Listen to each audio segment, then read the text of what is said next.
आज Doubtnut app download करें। Doubtnut पर अपने सभी गणित, रसायन विज्ञान, भौतिक विज्ञान और जीव विज्ञान के डाउट्स का करो सफाया। बस प्रश्न की फोटो खींचो, एक ही प्रश्न को क्रॉप करो और तुरंत वीडियो सोल्यूशन पाओ। अभी डाउनलोड करें। हेलो दोस्तों, आपका प्रश्न है 600 सेंटीमीटर क्यूबिक गैस को 750 mm दाब पर संपीड़ित कर 500 सेंटीमीटर क्यूबिक कर दिया गया है। ताप को स्थिर रखते हुए दाब में कितनी वृद्धि होती है?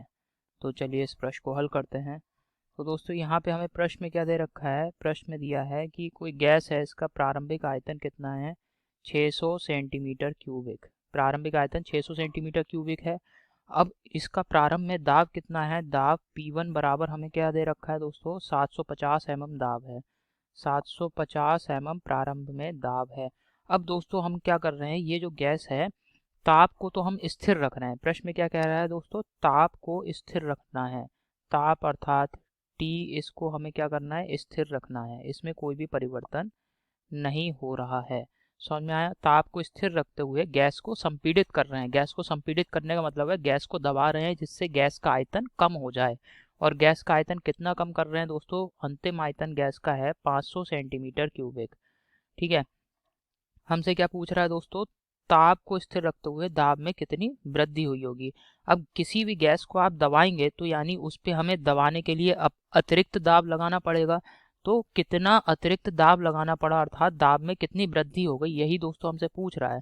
तो 500 सेंटीमीटर क्यूबिक के संगत हम दाब देख लेते हैं। दाब हो गया P2। समझ में आया? ये पहले हम ज्ञात करेंगे। ठीक है, अब आप इसको इस प्रकार से समझिए, जैसे ये कोई पात्र है हमारा। ठीक है, यहाँ पर एक चलनशील पिस्टन लगा हुआ है। ये हमारा एक पिस्टन है। ठीक है, यहाँ पे प्रारंभिक स्थिति पिस्टन की ये है और अंतिम स्थिति ये आ गई। ठीक है, तो प्रारंभ में दोस्तों, जब प्रारंभिक स्थिति में जब पिस्टन है अपनी, ठीक है, प्रारंभिक स्थिति में जब पिस्टन है तो प्रारंभिक स्थिति ये है और अंतिम स्थिति पिस्टन की ये है। तो प्रारंभ में तो इस पूरे भाग में गैस होगी। ठीक है, यहाँ तक। तो यानी इस समय गैस पर दाब कितना लग रहा है? P1 750 mm लग रहा है। P1 बराबर कितना लग रहा है? 750 mm। अब इसको हमने दबाया, दबाने के बाद जब स्थिति यहाँ पे हम पिस्टन को ले आए तो अब जो ऊपर इतनी सारी गैस थी, ये सारी गैस अब कहाँ पे केवल रह सकती है? इस गैस के लिए केवल यही भाग तो उपलब्ध है पात्र का। तो ये सारी गैस केवल यहाँ पे रहेगी। और इस समय गैस का आयतन कितना हो गया? 500 सेंटीमीटर क्यूबिक हो गया। अब पिस्टन को यहाँ तक लाने में आपको 750, तो पहले से ही दाब लग रहा था, 750 दाब लगेगा तो यहाँ यहाँ पे रहेगा पिस्टन। तो यानी अगर यहाँ तक लेके आना है, जो दूसरी अवस्था है, यहाँ तक लाना है पिस्टन को, तो हमें अतिरिक्त दाब और लगाना पड़ेगा। तो यहाँ पे इस समय दोस्तों दाब कितना लग रहा है? P2। तो P2 क्या होगा? P2 दोस्तों 750 mm तो पहले से था, इसमें कुछ और जो जोड़ा गया है, इन दोनों का योगफल होगा P2। ठीक है, तो P2 जब हम निकाल लेंगे तो P2 में से जब 750 को घटा देंगे तो जो अतिरिक्त दाब है ये वाला, ये हम ज्ञात कर सकते हैं आसानी से। ठीक है, इतना समझ में आ गया? तो सबसे पहले हम क्या करेंगे, जो दाब P2 है, जब गैस का आयतन कितना हो गया 500 सेंटीमीटर क्यूबिक, उसके संगत जो दाब है P2, इसका मान पहले ज्ञात करेंगे। तो यहाँ पे कौन हम सिद्धांत क्या लगाएंगे दोस्तों? आदर्श गैस समीकरण क्या होती है भाई? PV बराबर nRT।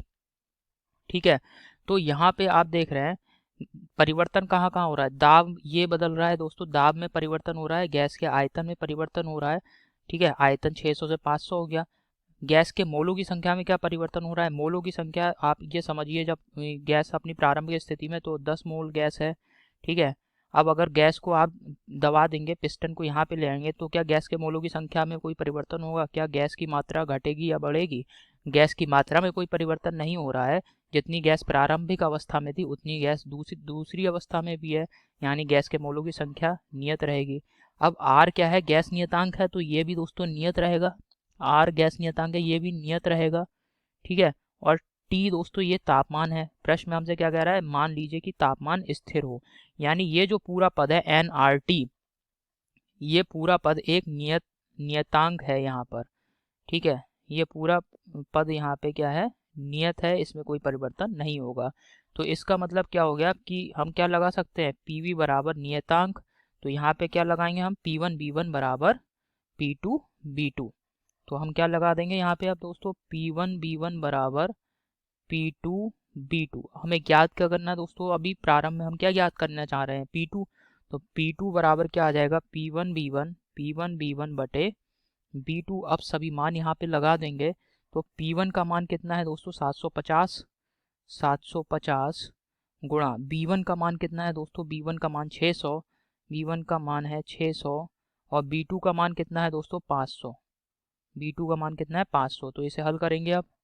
तो हल करने पे दाब P2 का मान कितना आ रहा है, P2 आ रहा है दोस्तों 900 mm, 900 mm में आ रहा है ना, ठीक है। तो दाब P2 बराबर 900 mm आ गया। अब कितना अतिरिक्त दाब दोस्तों आपने लगाया, प्रारंभ में दाब कितना था 750, उसके अतिरिक्त और कितना दाब लगाया है, तो ये हमें ज्ञात करना है।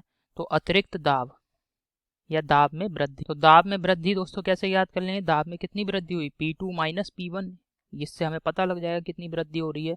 P2 का मान 900 और P1 का मान 750, तो इसे हल करा दोस्तों 150 mm आ गया। अतः दाब में कितनी वृद्धि हो रही है 150 mm की, तो इसे यहाँ लिख दे रहे हैं। अतः दाब में 150 mm की वृद्धि होती है। अब विकल्प देख लेते हैं कौन सा सही विकल्प है। पहले विकल्प में दे रखा है दोस्तों हमें 150 mm, पहला विकल्प बिल्कुल सही है, ठीक है। दूसरे विकल्प में दे रखा है दोस्तों हमें 250 mm, दूसरा विकल्प गलत है। तीसरे विकल्प में दे रखा है 350 mm, ये भी गलत है। चौथे विकल्प में दे रखा है 450 mm, यह विकल्प भी गलत है। तो आशा करता हूँ आपको समझ में आया होगा दोस्तों, धन्यवाद। कक्षा 6 से 12वीं से लेकर नीट, IIT, JEE वो एडवांस के लेवल तक 1 करोड़ से ज्यादा छात्रों का भरोसा। आज ही डाउनलोड करें डाउटनेट ऐप या व्हाट्सएप करें अपने सारे डाउट्स 8400 400 400 पर।